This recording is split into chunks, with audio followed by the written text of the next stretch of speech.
Assalamu alaikum kids, welcome to my channel Kids Cartoonistan. शब कदर की फजीलत। रमजान मुबारक की रातों में से एक रात शब कदर कहलाती है, जो बहुत ही खैर और बरकत वाली रात होती है। कुरान पाक में इस रात को 1000 महीनों से अफजल बताया गया है। खुशनसीब है वो शख्स जिसको इस रात की इबादत नसीब हो जाए। जो शख्स ये एक रात इबादत में गुजार देगा, गोया उसने 83 साल और 4 महीने से ज्यादा का अरसा इबादत में गुजार दिया। कुरान मजीद में शब कदर की फजीलत से मुतल्लिक अल्लाह जल्ल शानहू ने बयान किया है। और तू क्या समझा, शब कदर क्या है? शब कदर 1000 महीनों से बेहतर है, यानी इस एक रात की इबादत 1000 महीनों की इबादत से बेहतर है।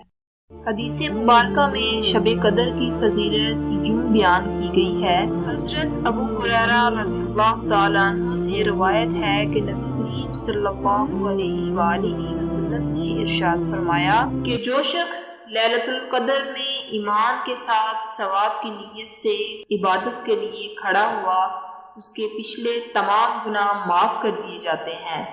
इसी तरह सैयदना हजरत आयशा सदीका रज़ियल्लाहु ताला अन्हा नबी करीम सल्लल्लाहु अलैहि वसल्लम से इरशाद नकल करती हैं कि लैलतुल कदर को रमजान के आखिरी अशरे की ताक रातों में तलाश करो।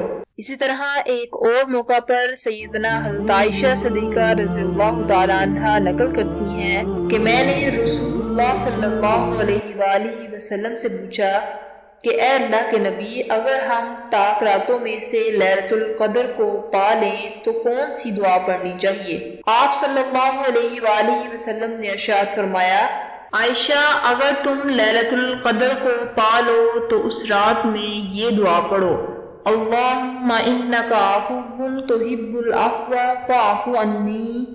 हजरत अबादा बिन सामत रज़ियल्लाहु ताला अन्हु ने नबी करीम सल्लल्लाहु अलैहि वसल्लम से शब कदर के बारे में दरियाफ्त किया तो आप सल्लल्लाहु अलैहि वसल्लम ने इरशाद फरमाया, रमजान मुबारक के आखिरी अशरे की ताक रातों में लैलतुल कदर को तलाश करो। वो ताक रातें ये हैं 21वीं, 23वीं, 25वीं, 27वीं और 29वीं रातें ताक रातें हैं। Thanks for watching. If you want to see more videos, subscribe my channel, press the bell icon, like and share.